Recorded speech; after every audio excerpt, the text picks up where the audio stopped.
Welcome back to Animal Crossing New Horizons. I'm Darling. Actually, we see what's going on on our wonderful island of Fawnhollow today in the UK right now, at least where I live. It's rather stormy, well, maybe not stormy, but it was quite a torrential downpour, which has been going on since basically the morning, kind of non-stop, which is, kind of what you expect for UK weather, I suppose. It's totally overcast, as you might expect when it comes to rain. And I mean, I suppose it'd be a bit weird if there was not a single cloud in the sky and it was raining. That seems impossible, and I'd question whether that's actually raining down on your head right now, and perhaps you should seek shelter.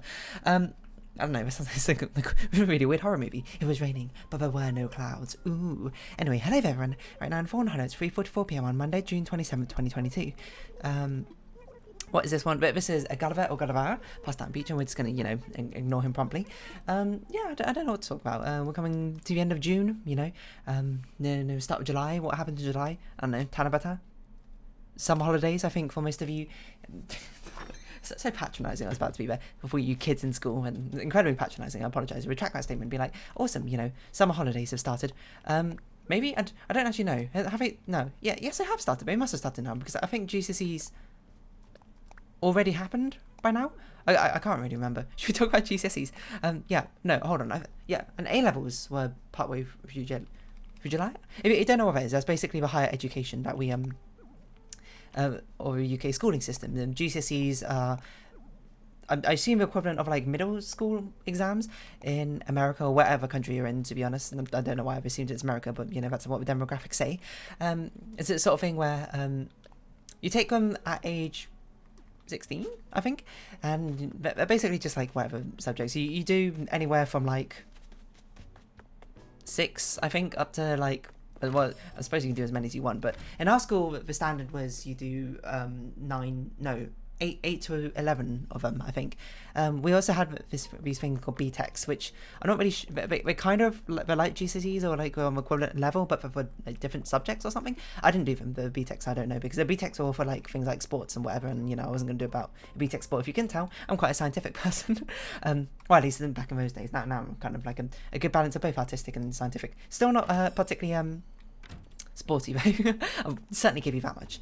I forgot to go to the Nook Mile terminal to actually order the furniture items or missing. I guess we could talk about GCSE. I know GCSE exams, I don't really remember that well. Like I talked about this before, I'm pretty good at doing exams, mostly, and especially with GCSEs I was quite good academically. I accidentally just opened Power BI there. I was quite good academically, so GCSE exams, fortunately for me, I was in quite a privileged position of not having to be all that worried about them, because most of them might be completely fine. And if you're wondering what subjects I ended up doing, I still remember I did maths. We did add maths as well as like an additional thing, which didn't quite count as GCSE. It was like an extra module or something on top of maths, I don't remember, but only the top sets in mathematics were allowed to do that, and I was one of them. I did, of course, triple sciences, or physics, chemistry, biology. That was the standard. I think maths and those 3 were mandatory, along with English language and English literature, which you had to do, so that makes 7. I don't know if all of these are actual subjects you had to do anymore. How many did I do? I did 10 overall. I did Chinese before I actually went to secondary school, and then I did, everyone had to take one language. I took French, and everyone had to take one humanities. I took geography, and then there was 2 free choices where you could do whatever you want. I took history and electronics, and I often talk about this. If I were to re-choose my GCSEs, would I choose something different? Yes, there's only one choice I would have made differently. I would have not done history, and I would have done electronics instead, because I don't really care that much for history, I'm going to be honest. It's not like it's not steel fence is what we start from next time. It's not a fascination of mine. I basically just did it because I was like, I don't know what to do for my final subject, and I was tossing up between doing something like graphics or doing something like doing another language, and I was like, I don't want to do another language, I'm going to be honest. And so I was just like, I'll just do history, because then it's essay writing or something, maybe that'll be useful for me in the future. I will say, I guess it's kind of useful to help with my writing abilities, but I don't think my writing abilities came from the way I structured my history essays. Not to say that history didn't teach me anything. It taught me things, of course. Basically I had to structure essays, point, evidence, explanation, link, etc. But to be fair, I also learned those from English, so it's sort of like a thing where I didn't necessarily need to do history for it. And I really actually didn't enjoy graphics thoroughly, but the problem is, at least my perception of both arts and graphics back then, is if you weren't fully committed to them, they were subjects which would take up a huge amount of your time, because they were very, very like intensive things, and obviously there was not a big overlap between them unless you did both art and graphics. But very few people did that. You'd have to be kind of insane to do both art and graphics, I think. Well, not insane, but obviously you'd be a very arty person, and my whole identity background was like, oh, I'm very math and scientific, I'm very logical and that thing. Obviously now, I do a lot of digital art, so it's sort of like probably should have taken graphics back in school, hey? So that's my only regret. But really, GCSEs don't have much of a not a burden, but as long as you get a decent enough grade in maths and English, I believe that's kind of basically what you need for everything. Obviously, you need to have a good enough score to do those subjects at A levels and to further things down that line. But for subjects which you don't really care about, it doesn't really matter. Like, I've not used my French since, I've not used my geography since, really. Electronics I've used here and there, at least sort of like latent knowledge, but not like my in-depth knowledge of like D types and flip-flops, D-type flip-flops, etc. All of that's kind of gone to the wayside. Maths I use all the time, but that's also because I pursued maths and further in higher education, so that kind of makes sense. Or my English analysis, it's a thing with like the curriculum education. The problem is a lot of the stuff you won't need later on in life.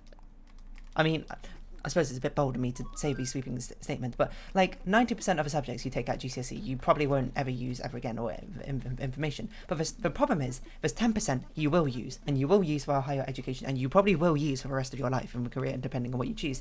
For me, of course, being like maths and statistics ends up being quite important for me.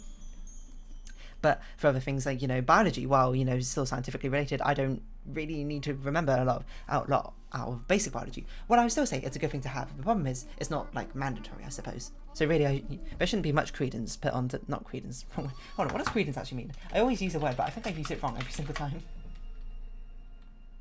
Credibility. Okay, well, sort of, but there doesn't need to be as much sort of, like, emphasis on the subjects which end up not mattering to you as much. So if you're stressed about GCSE and that sort of thing, you feel like you didn't do so well on a subject which you're not going to pursue further, don't worry about it, is probably what I'd say. Make sure you focus on the subjects that you are genuinely interested in, and things which will probably, shape your future. But yeah, it's a problem with things that you have to take subjects and things that you don't necessarily know if these are the subjects that you'll be taking for the rest of your life. So it's a thing like maths, and I think it's like a story of something being like a student asking like, when will I ever need this in maths? And then like the maths teacher replies, the problem is, you might never need this maths again. This might be the last time you ever even think about or even conceive about algebra. But the problem is, this maths is going to be absolutely vital to about 30% of you in this class, and reasonably useful for another 30%. But the problem is, I don't know which 60% of you might sort of need us, and which 30% of you definitely need us. And the problem is, you don't either. So it's the thing with school, have to teach it with everyone, have to make it mandatory until you feel like you're old enough to decide. But even then, most people, I would say, probably by the time they had to make these big decisions of what they're going to study in the future, it's a bold move to say that I knew exactly what I wanted to do at 16. when I had to make my decisions for GCSE and start narrowing down my choices. It's weird, isn't it? And then, you get to A level, in 17, it's like, now I basically had to half everything. Now I had to actually specialise. And when it comes to university, I had to choose one thing and one thing only. And that's basically what I had to study. That's a lot of big choices for, someone who hadn't really, really experienced life at that point, not really knowing what I wanted. Like, obviously I ended up choosing maths for, like, flexibility and that sort of thing. I don't regret that in a sense, but, it's not really something I use all that. I mean, I use it often, but, I use a lot of my digital art skills, which I never need. I always think back to the graphics lesson about my teacher telling us about a student he had who basically he didn't take GCSE or A-level graphics or whatever, and been coming back years later having to learn it and being like, I wish I took it. And I'm just like, that won't be me. I guess that's kind of me.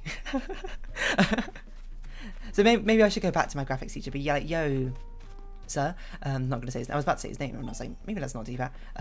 Turns out, kind of needed, graphics and digital art know-how in my later life. And you'd be like, I told you so. But then I'd be like, yeah, you're kind of right in this regard.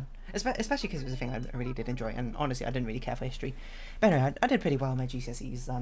Obviously, GCSEs have changed now. We don't use the A-star I don't even know what the lowest grade is. GCSEs. An F? I don't know if it's U, isn't it? It goes A-star, A, B, C, D, U. I don't think we have F in UK. Don't quote me about it, because honestly, I don't record. But yeah, you got those grading systems or whatever. But now they have a number system where you go from one being the lowest all the way up to 9 or something. And apparently 9s are meant to be harder than A-stars to get, because that's the whole point of the whole rehaul of a GCSE system is basically too many people getting A-stars, and they were like, we need more like delineation between high A-stars, between 8s and 9s. So I think 8s and 9s are both meant to be like A-star-ish grades. Like 8 is meant to be like the border of A-star, and A and 9 is meant to be like solidly an A-star. How would I done in my GCSEs if I did it now with a new number system? I probably would have, like, not to brag or anything, I got 11 A-stars at GCSE. What? I know, right? But that's neither here nor there. How would I have done on the number system? I probably would have gotten 9 9s and 2 8s as my guess, because I remember my French GCSE, I basically just got A-star. I was actually completely lucky. I talk about this all the time. Well, I don't talk about this all the time, but I talk about this when it was brought up. But basically, in the exams I did fine. A-star level, like halfway into the A-star sort of level. But it was my writing and speaking assessments. Basically what we did, we had them locally at the school. We had, like, obviously our French teacher, but we had like a French aide, like a teaching aide, and she ran the French assessments. We'd, you know, like, we knew they were coming basically, and it'd be like for 5 minutes we had to go to her. We do like a French speaking assessment, or like a conversation about whatever you want. You know, there's set topics and questions which you can tell her to ask, or you know that she's going to ask you or whatever, and you just prepare your answers and memorize them. And then you have for French writing, which we just did in lessons or whatever. And, you know, me, I was not fully committed, I suppose, to French as much.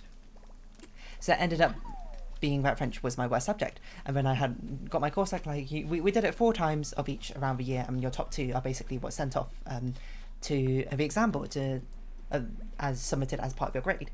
And at that stage, the highest I got, each of them went out 20, was 16. So I basically got like 16 and 15 on each. No, 16. I got 4 16s overall, which is basically just an A grade. So I was just like, you know, okay, I'll probably get an A in French instead of A-star, because I don't think I can do well enough. Like, I had to get 4 marks basically in the exam to pull that up to an A-star grade. And then, obviously, because these exam boards, they don't want to mark like every single student who's taking that subject every single year. That's ludicrous. So what they do is they entrust the school, basically being like, we trust your grades that you gave the student are good enough, but we will take a bit of your sample and we'll judge how fairly you graded them. So they randomly selected each year, I think only a handful, I think maybe about 10 or 20 or so students. And they compare, and they independently assess them to see what like their examiners would have given these assessments, had they done it with them and been officially adjudicated by them, and then they judge them to what the school gave them. And of course, if the examiners ended up giving higher ranks, like a reasonable amount, like a statistically significant amount higher grades than what the school gave them, then everyone's grades in the school got bumped up. And then equally, if they, you know, gave them lower, like the school was giving them far too high grades, all of the students in the school will get their grades marked down, kind of. And then from there, as an individual level, if you want to get things remarked, you can get them individually sent off to like be adjudicated if you think things were unfair or something, or if you were like the exception to the rule, etc., etc., etc. And I remember that every year they were always randomly chosen. I remember a French teacher talking about it. Like, I wasn't that close to my French teacher compared to my other teachers. Like, he was a fine guy, but, you know, his teaching style just didn't quite mesh with me. He was very sort of like, I suppose, quite loose with it. Very sort of like, not quite laddie, but, you know, he was certainly someone who would like appeal to like that sort of lad culture, I suppose, British lad culture, a bit more than me necessarily. I'm not sure if that's right, but he was very sort of, I'm not sure how to describe him.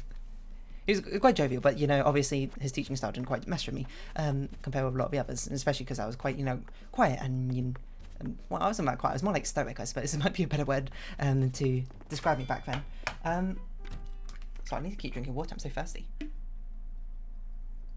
Anyway, I remember my one was chosen to be sent off. I was actually known as a quiet one in French, in French class, which was quite funny because I wasn't that quiet in the other subjects. I was reserved, certainly, but I wasn't like, you know, shy. But for some reason in French class I was just shy. Maybe because that was the only class I had where I basically didn't know anyone particularly well, so I just sort of kept to myself most of the time, just did work and, you know, dozed off the rest of the lesson. It was more sort of like my break during GCSE time. I did it. I remember my name was called out as one of like the 4 from our class or something who was being sent off to be adjudicated. And at the time I was like, oh no, I don't want my thing to get even lower. It's already only like a 16 out of 20.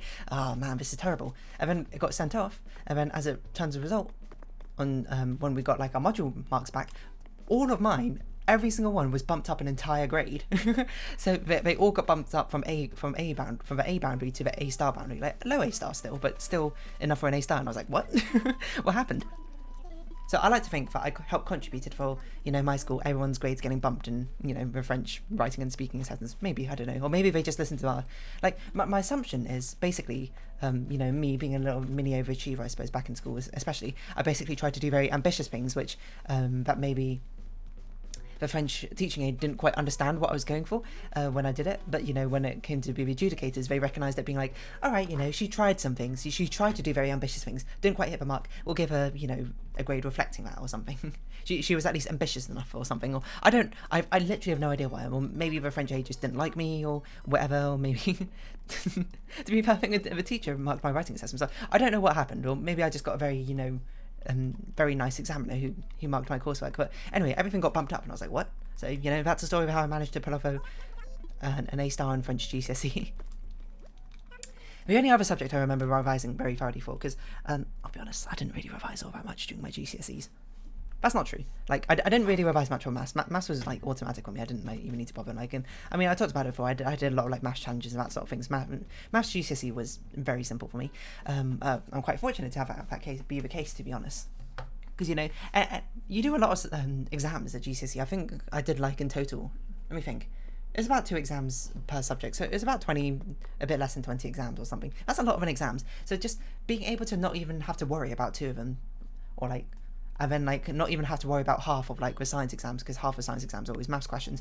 It takes a load off your shoulders to basically be like, whew, thank the Lord, I don't need to even worry about these 5 exams. I've only got these other exams to worry about. It really does take a load off your shoulders, I think. But the other French, actually, I'm not even sure if I studied most French. History, I definitely studied the most for, now I think about it. But French was the one I was worst at, so I don't know.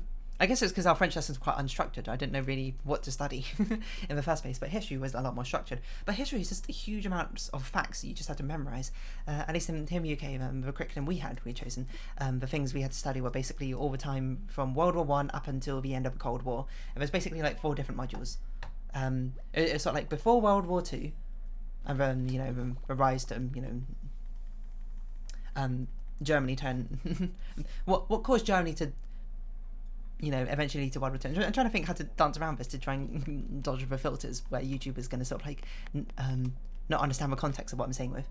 That sort of rise to power, and then the actual World War II itself, then the immediate years after World War II, I think it was about like Poland, right? I think is what we studied, and then later on about World War II and like Berlin Wall falling and that sort of thing. I think there's the thing for the 4 parts that we had studied, and there were like 4 different modules, and basically it was structured, I can't remember, but the thing was structured in 2 halves or something, and you had a choice of 2 short questions to answer, and then you had a choice out of 4 long questions to answer or something. And you basically just had to write a huge analysis essay, and it was actually quite a long exam. I think it was the longest of all of them, maybe like 2 hours or something. Or maybe it was 2 exams, I honestly don't recall. Anyway, I remember just like the way I studied was just making this huge database of not database, but making like this huge report of all this information of stuff to learn. It ended up being like a 40-page report of all the facts and information and stuff that I had to memorize, and just like, you know, it's a thing that you learn when you're studying that. Just by making these, like, you know, they say flashcards are one of the best ways to learn, or like making, you know, study notes, etc, etc. It's not really the study notes which are the best things, but good for like refreshers when you're like, oh yeah, hold on, what was that formula again? I was like, what chemical was used in that reaction again? You can have a quick way to reference it, but it's just by the act of making them in the first place is what's really helpful to actually study. So actually making a study guide is probably one of the best ways I can recommend to actually study. I suppose it's a bit late now because you're kind of already in those years of GCSEs, but you know, it was my recommendation to all of you future people when you're doing academic stuff: do it little and often. I cannot stress importance enough of being disciplined to work a little bit and revise a little bit constantly throughout the year, rather than doing these big bursts of study. You can do big bursts of study when you get to the exam, but you know, just take a small bit of time out of it every day to learn, to revise a bit of information about your subjects. That's what I recommend. And I know most of you listening to us, if you are still in that sort of stage where you're doing academics, you're kind of going to be like, yeah, I agree, that's the best way to do it. And if you're like me, you'll probably proceed not to do it. But, you know, everyone's got to learn that lesson sometime. Just saying hi. Yeah, so that, I can't remember much of the GCSEs, like the times we did it. I'm really trying to remember, throw my mind back to those GCSE times and like doing the examinations, sitting in our school's grand hall, or rather the smaller hall, depending on where you got put. It was always done alphabetically, but, you know, my son, no, I'm not going to say what my name is exactly, but I was in the first half of the register, so most of the time I was in the grand hall, because that's where alphabetically it always starts. And then sometimes I'd be put into the other hall for, like, subjects where more subjects when more students were doing it and that sort of thing. I'm not going to say good times, but it is the sort of thing I look back on and be like, you know, it wasn't that bad. Obviously, because now me looking back on it now, I don't have to deal with like honestly, I wasn't that stressed with GCSEs, but I don't have to deal with, you know, the pressure of like having to remember all the information, etc., etc. And I know I took from a very privileged position because, as I say before, I tend to have a very good memory. It was rather easy for me to just sort of memorize facts and information, which, you know, definitely took a lot. Made me a lot less worried about doing these sort of exams, that sort of thing. You know, while other people are sort of like worrying, being like, I'm not sure I'm going to be able to remember like these reactions in chemistry or exactly the rules or whatever, how electron shells work. I don't think you do that in chemistry GCSE now I think about it. I think that was in A level, but whatever. Or like these procedures I need to use on maths. I was just like, yeah, I'll remember it. If I don't remember it, I'll probably be able to work it out or make an educated guess. It really is quite a privilege, and it's not probably one I was as privy to until, you know, I got to later in life and started getting into examinations which were, you know, ones which I couldn't just memorise my way through, I suppose, as well. Excuse me. Where, you know, I didn't have that sort of safety foundation block, you know, supporting me and being like, yeah, you know, you can do it because I was just like, you know, I won the genetic lottery, and for some reason I just remembered information told to me a lot easier than other people seem to. I don't know, there's not really much to say, and I don't want to make it seem like I'm just sort of like bragging here, being like, oh, you know, look how good I am, because I know, what kind of person 10 years out from doing GCSE would start bragging about how they did in their GCSE results? Just a little bit sad, if anything. But yeah, really what I'm just trying to say is that if you're around that sort of age, you know, doing these like early exams or whatever sort of thing, don't worry about them as much, you know. Your mental health is not...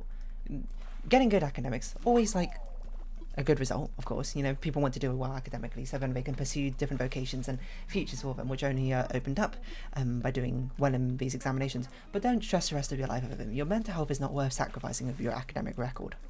Is probably what I'd say.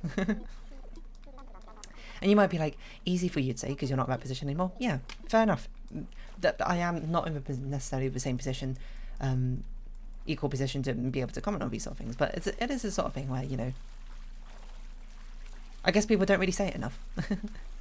The amount of time, like my friends especially, I think back to it and, you know, how stressed they got over like certain examinations and that sort of thing. You know, them asking me like, why are you so calm about that sort of thing, and me just being like, I don't know, I'll just do it, I guess.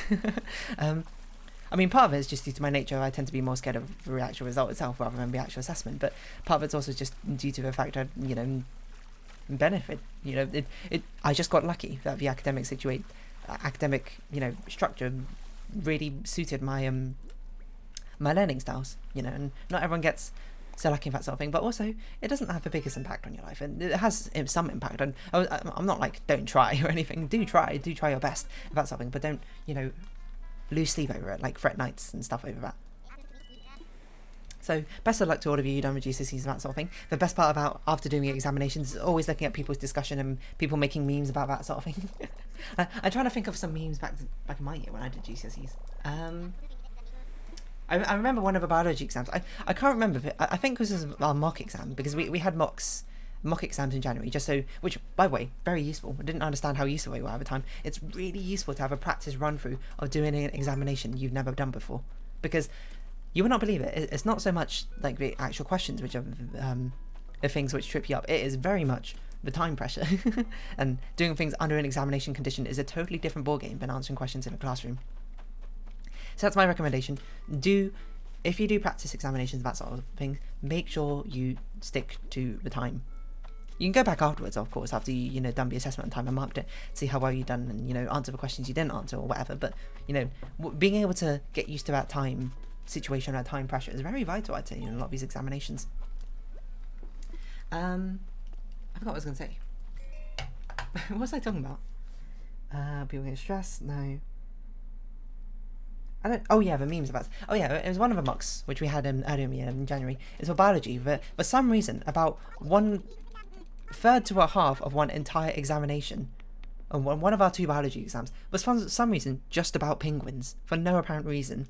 It was just like, they asked different parts about, you know, the curriculum on biology, but it was all structured around penguins for really no apparent reason. Like, one of them was like, oh, name like 3 adaptations which penguins have to survive, help them survive or something. And then there was like, a study was done on penguins exhibiting X, Y, Z and behaviours or whatever. And, you know, here's a graph about the penguins, you know, like gestation cycles. I can't remember exactly off the top of my head, but something like that.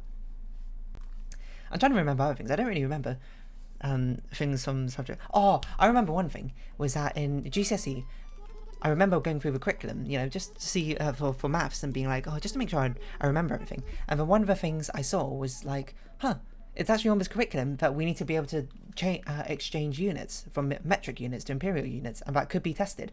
And I was a bit confused because I was like, I don't remember seeing that in any of the practice papers we do in previous exams, or that sort of thing. And we definitely haven't been taught it in school. So I can't remember I brought it up with like friends. I think I brought it up with friends, being like, hey, you know, just so be aware. Or maybe I asked the teacher about it, and they were like, oh yeah, it can appear or something. I was like, yo, you know.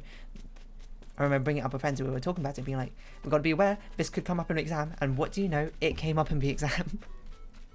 It came up in the exam, and the question was something about converting miles to kilometres. I don't remember which way round it is on the top of my head, but I think it's like 1.6 kilometres is 1 mile, if I recall. Which, that stuck in my head. Also, what stuck in my head is 1 kilogram is 2.2 pounds. I don't remember the conversion between pounds, ounces, and stone. I think it's 16 pounds is 1 ounce, 14 ounces is 1 stone. I'm not sure. I don't remember what mile and yards are. It's like 2,780 yards or something is 1 mile. I really don't remember that. I do know 3 yards and 1 foot. And I do know 1 inch is 2.54 centimetres. Because that one's actually kind of useful. Because inches is something is used quite often as measurement, I think, compared to miles. Well, miles is kind of used as distance. I don't know. UK's in a weird thing of that we use both imperial and metric for seemingly no reason whatsoever. Compared to, you know, rest of Europe, you use, you know, like only metric, or, you know, America, who use only imperial. You might be like, oh, you're going to argue which one's better or worse. I do like metric better, just because it's a more logical system in my regard, and my thing, so it's a bit more intuitive. But really, whichever you get used to is like whichever's going to feel most intuitive to you. So it really doesn't matter in most cases. Like people like to make up arguments about centigrade and Fahrenheit, that sort of thing. Be like, oh, Fahrenheit's on a really arbitrary scale. It's 0, and it's 100 degrees Fahrenheit is set on like the boiling and freezing point of like salt water with like added impurities or something, or centigrade makes more sense because it's pure distilled water. And I was like, yeah, okay, you can have that scientific justification. And obviously if you're working in science, you probably want to use, well, actually you use Kelvin, you wouldn't use Celsius, but at least, you know, Celsius is just like a shifted scale for Kelvin.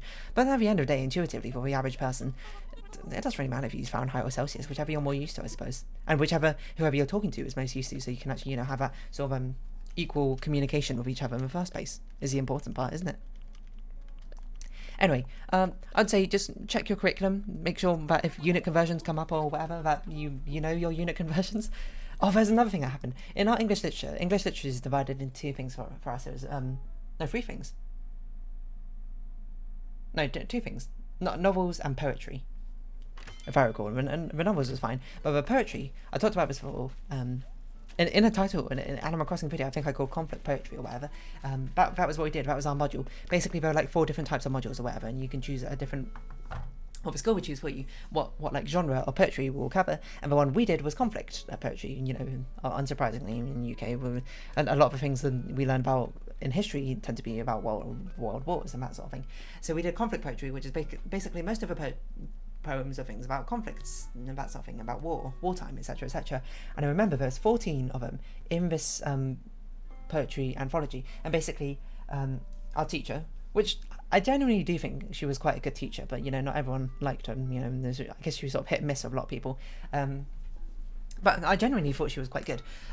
Basically, like in each session, she would cover one of the poems or whatever, or wherever have you. Because, you know, in the actual exam itself, they'd basically, how each thing was structured would be like, in this poem, like the poem Falling Leaves, the author talks about, you know, the effect of wartime on on civilians. Just describe and compare how the author in Falling Leaves and one other poem in the anthology describe the lives of those affected by war who are not soldiers or something like that, as an example. But you often have a choice of 2, and there are 14. And obviously, you know, the logical thing is, ideally you would cover in class every single one of those poems. But the thing is, because there's a choice of 2, you could technically cover only 13 of them, and you'd probably be completely fine, because then you can just choose the other one. The only bad thing would be if you run into the choice of 2 and then the other one you have to choose is one which is quite a difficult thing to write about, in which case then you're kind of, stuffed, but you've got to do what you do. And in lessons we'd like analyze the poems or whatever have you. For whatever reason, I don't know why, my teacher decided that we'd only cover 12 of them, and one of them we would just literally not cover, and the other one she would give us a worksheet, like something just before like exam season started, to analyze or whatever, ourselves. I don't know why she did it. I assume what she wanted to do was save those last 2 to analyse them last 2 lessons, but lessons run over, curriculums are quite hard to plan, and ran out of time. But the biggest problem was these 2 poems were both poems which hadn't appeared in the past like 7 years or something of exams, which means everyone was basically like, they are super due to turn up at any moment now. These 2 are almost certainly going to be the 2 on the exam. So for whatever reason, our teacher just didn't teach us like in lesson about the analysis of any of them. Me being a good student, I analysed both of them out of lesson anyway. But as it turned out, in the examination, both those poems came up as our 2 choices, and a lot of people in my class especially were just like, I've not studied either of these poems, so what was meant to be basically a prepared and practiced essay writing about a poem that 2 poems you've seen before, what was basically an unseen poem, which was another part of the thing where you basically had to analyse a poem on the spot and write about it. So I think a lot of people complained about that, but oh gosh, at the time, me being my sort of overachiever thing, I was just like, why didn't you just study these other poems? But obviously that's unfair to other people who didn't study the poems. I suppose part of it is the teacher's responsibility to organise a curriculum. We're just dumb 15-year-olds to a certain extent. We don't exactly know how a curriculum goes. But it was quite a bold move, I would say, to not study in class the 2 poems which people were just like, they're probably going to turn up on the exam. It was quite the gamble, and one that obviously didn't pan out for her. Anyway, I got my hairstyle. I don't know how the other people did, because I don't really talk about them, but I didn't really talk about them, but it was a very strange situation. Anyway, so there you go. There's some stories from my GCSE days that I record off the top of my head. Hopefully your GCSE results are good. I don't know when you get them, I think August or whatever, and if you're doing any other sort of examinations around that time, good luck, is what I say. You can do it. I believe in you. But anyway, if you have been watching, thank you very much. It's been Animal Crossing New Horizons. I've been Dear Darling. Any likes, comments, subscription, shares, I greatly appreciate it. Join me Dear Darling Discord, follow me in the words down below. Hope to see each other again, but for now, it's our farewell. So until next time, bye bye for now.